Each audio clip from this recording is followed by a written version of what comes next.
Hello chess friends, here we have a game from the round 2 played between grandmasters Nils Grandelius and Kirill Stupak.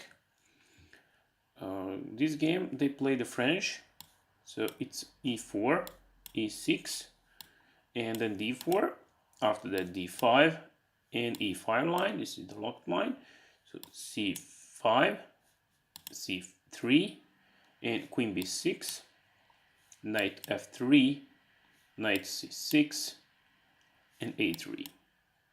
f6, basically the idea of the f6 is to create an attack on a very strong pawns and this pawn chain in the middle of the board. After that, white goes with the bishop to d3, f takes e5, d takes e5 and then c4. So this bishop looks very good on a diagonal from b1 to h7. So Nils decided to keep the bishop on the diagonal and play bishop to c2. After that, g6 and castle. Bishop goes to g7, very good position for this bishop because he is attacking pawn in the middle of the board. And after that, white continue with his developing, knight from b1 to d2 and knight g7, rook to e1, gives support to the pawn on e5 and also open the way for the knight on f1 and on g3. So queen c7, once again attack the pawn on e5, so queen e2, castle and a4. a4 is a prophylactic move which will stop black attack on the queen side. So if the plan for black was to push pawn from b7 to b5, right now it's unable to provide that. So bishop d7 and then b3, c takes, knight takes, right, and we can see that the knight from d2 was transferred to the b3 with the idea to go on d4 and make pressure on e6. So knight a5, bishop to a3, very good diagonal for the bishop. He's attacking knight and the rook. Rook f e8 defends the knight. Bishop goes to d6, attacks the queen, queen goes to d8. After that, knight takes a5, queen takes a5, and rook ab1. Put the rook on a semi-open file and also attack the pawn on b7. So bishop to c6 was played, and right now this bishop is pinned somehow for defending the pawn. So white goes with the knight d4 because this pawn on the e6 square is not defended very well. So knight goes to c8 to open the way for a rook to defend pawn on e6. Bishop to b4. White wants to keep alive this bishop. So queen c7. After that, h4.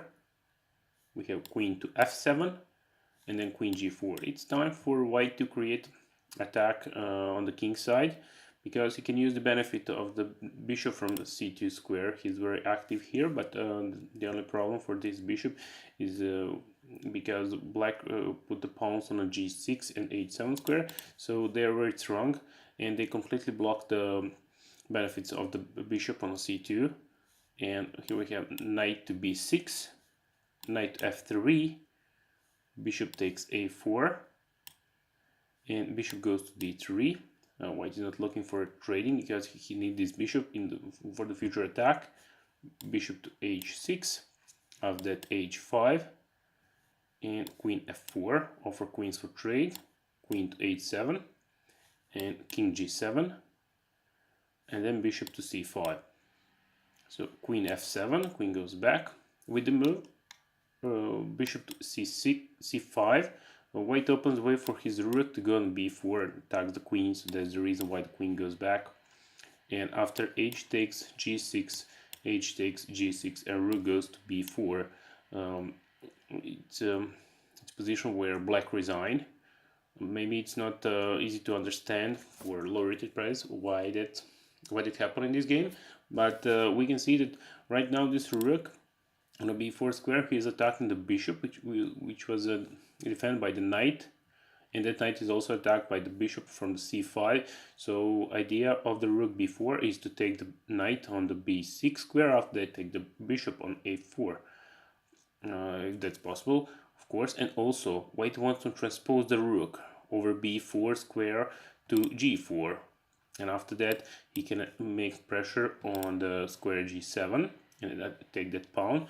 This bishop from d3 square also gives support for that, and it's completely impossible to stop that idea. Or also white can use this rook for a rook to h4 and create a strong attack on h5. So in this particular position, Kirill resigned and they finished the game here. He did that with a huge respect for his opponent.